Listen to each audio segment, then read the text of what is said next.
औज़ुबिल्लाहिमिनश्शैतानिर्रजीम बिस्मिल्लाहिर्रहमानिर्रहीम। सबसे पहले एक छोटा सा इंट्रोडक्शन देना चाहूँगा अपना। ज़ुल्फ़िकार क़म्बरी बात कर रहा हूँ। पिछले 10 साल से बहैसियत SST secondary school teacher science स्कूलों में पढ़ा रहा हूँ। सब्जेक्ट मेरा फ़िज़िक्स है। फ़िज़िक्स में मैंने रिसेंटली अपना एमफ़िल कंप्लीट कर लिया है। तो चूँकि हालात आप सबको पता है, तो एक छोटा सा कंट्रीब्यूशन देना चाहूँगा अपनी तरफ से। जितने भी हमारे छोटे बहन भाई हैं उनके लिए, तो ऐसा सोचा था कि कुछ लेक्चर्स अपलोड करूँ जो जिस सब्जेक्ट में मेरा स्पेशलिटी है। तो डायरेक्ट टॉपिक पे आएंगे, फिज़िक्स। आज हम क्लास 9 को डिस्कस करेंगे, चैप्टर 1। और ये है फिजिकल क्वांटिटीज एंड मेजरमेंट।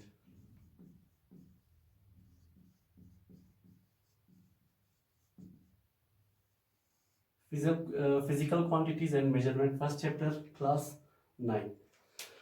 अच्छा, इससे पहले कि हम चैप्टर स्टार्ट करें, थोड़ा सा मैं इंट्रोडक्शन देना चाहूँगा फिज़िक्स का और साइंस का। जैसा कि आप सबको पता है, हम अशरफुल मखलूक़ात है और ऑब्ज़र्वेशन या मुशाहिदात हमारी फितरत का हिस्सा है। और हम अपने मुशाहिदात के ज़रिए मुख्तलिफ सवालात के जवाबात हम आसानी से दे सकते हैं, अगर हम किसी चीज़ को बखूबी या किसी चीज़ का बखूबी हम मुशाहिदा करें। तो ये एक फितरी अमल है, ठीक है। एग्ज़ाम्पल में कुछ तरह देना चाहूँगा कि जैसा कि हम सबको पता है कि अगर हम किसी शफाफ जिस्म को रोशनी के सामने रखेंगे तो रोशनी उस जिस्म से आसानी से गुजर जाएगी, ठीक है। अब ये एक मुशाहिदा है जो हम आसानी से इसको वेरीफाई भी कर सकते हैं एक्सपेरिमेंट के ज़रिए। इसका ये मतलब हुआ कि जो ऑब्जर्वेशन है या जिसको हम मुशाहिदा कहते हैं, वो बेस करता है किस चीज़ पे? एक्सपेरिमेंट। यानी एक्सपेरिमेंट क्या करता है? ऑब्जर्वेशन को वेरीफाई करता है। अब फॉर एग्जांपल, अगर ये शायद आपको नजर आ रहा है, ये शेडो कास्ट कर रहा है। अब ये शफाफ जिस्म नहीं है, ये ओपेक ऑब्जेक्ट है। अगर इसको मैं रोशनी के रास्ते रखूंगा, रोशनी के सामने रखूंगा, तो ये शेडो कास्ट करेगा। तो ये भी एक मुशाहिदा है और इसी एक्सपेरिमेंट के जरिए मैंने ऑब्जर्वेशन को वेरीफाई किया कि ये सही है, ठीक है। तो इसी ऑब्जर्वेशन और एक्सपेरिमेंट इसको आगे मैं लिंक करूंगा किसी टॉपिक के साथ, तो आप लोग थोड़ा अटेंटिव रहें। बात करेंगे साइंस की। जैसा कि आपको पता है, साइंस लैटिन वर्ड से निकला है, ठीक है। लैटिन वर्ड किससे? सेंशिया से। और सेंशिया मींस नॉलेज, ठीक है। साइंस लैटिन लफ्ज से ड्राइव हुआ है, कौन सा वर्ड? सेंशिया। और उसकी मीनिंग क्या है? नॉलेज। अच्छा, कौन सा नॉलेज? किस तरह? वो नॉलेज जो हम थ्रू ऑब्जर्वेशन एंड एक्सपेरिमेंट हम गेन करें, यानी वो इल्म जो हम ऑब्जर्वेशन और एक्सपेरिमेंट के जरिए गेन करें, उसी को हम साइंस कहते हैं। वैसे साइंस की मुख्तलिफ डेफिनेशन हर कोई अपने लिहाज से डिफाइन करता है, इसकी कोई ख़ास हम डेफिनेशन नहीं है। मेरे लिहाज से भाई, वो नॉलेज जो हम अपने ऑब्जर्वेशन और एक्सपेरिमेंट के ज़रिए ड्राइव कर सके या मतलब हम ले सके, उसको हम क्या कहते हैं? साइंस कहते हैं, ठीक है। अच्छा, बात करते हैं थोड़ा हिस्ट्री पे। 18th सेंचुरी से पहले, ठीक है, 18th सेंचुरी से पहले साइंस बेस करता था किस चीज के ऊपर? अब बात वही आ रही है, साइंस बेस करता था वही ऑब्जर्वेशन और एक्सपेरिमेंट। ठीक है, ये 18th सेंचुरी से पहले की बात है। तो 18th सेंचुरी से पहले ये कंसिडर किया जाता था कि साइंस दो चीजों पे बेस करता है, एक ऑब्जर्वेशन और दूसरा क्या है, एक्सपेरिमेंट।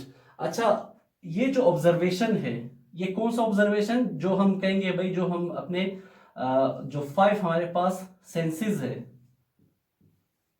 जो हमारे 5 सेंसेस है, उसके जरिए हम किसी चीज के अगर ऑब्जर्वेशन करें, जैसा कि आपको पता है हमारे पास 5 सेंसेस है, और उसको उसके बारे में आपको पता है, अब मैं उस डिटेल में नहीं जाना चाह रहा। तो उस 5 सेंसेस के जरिए किसी चीज की ऑब्जर्वेशन, और उस ऑब्जर्वेशन को वेरीफाई करने के लिए अगर हम एक छोटा सा एक्सपेरिमेंट परफॉर्म करें, तो वो साइंस कहलाता था। कब? 18 सेंचुरी से पहले। ठीक है। अच्छा, उसी जमाने में साइंस को as a single subject, science को as a single subject consider किया जाता था, और उसको नाम दिया गया था नेचुरल फिलोसफी। ठीक है, ये सब 18 सेंचुरी से पहले, मतलब 18 सेंचुरी से पहले की बात है, कि साइंस को as a single subject consider किया गया था, और उसका नाम था नेचुरल फिलोसफी। अब नेचुरल फिलोसफी मींस कि कायनात में जितनी भी कुदरती चीजें पाई जाती है, उन चीजों का मुशाहिदा करना।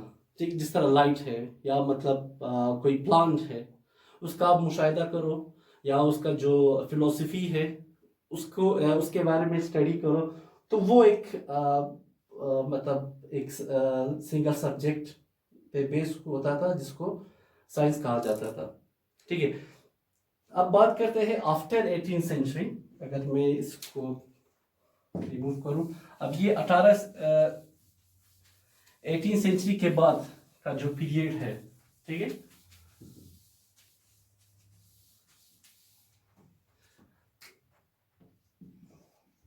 After 18th century, after 18th century science को बेसिकली 2 कैटेगरीज में डिवाइड किया गया। एक लिविंग थिंग्स, और दूसरा non living things.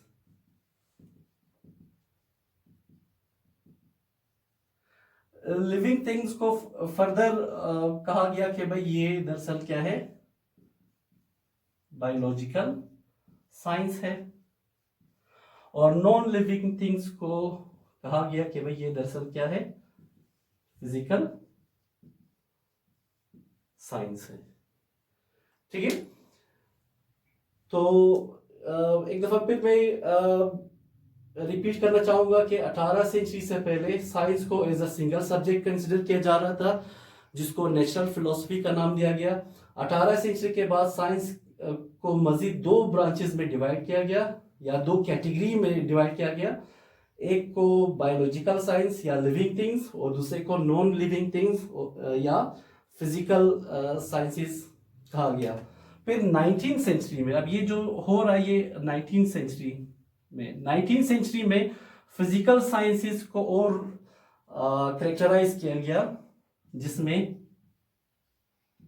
Physics, chemistry, फिर जियोलॉजी और एस्ट्रोलॉजी। ठीक है, तो 19th सेंचुरी में फिजिकल साइंसेस को और कैटेगराइज किया गया या स्पेसिफिक किया गया, जिसमें फिजिक्स एक ब्रांच बनाया गया, फिर केमिस्ट्री बनाया गया, फिर जियोलॉजी बनाया गया, और साथ में एस्ट्रोलॉजी बनाया गया। तो ये एक छोटा सा इंट्रोडक्शन था साइंस का। तो इंशाल्लाह आगे लेक्चर में, चूंकि सब्जेक्ट हमारा फिजिक्स है, फिर उसी को हम कंटिन्यू करेंगे। Thank you.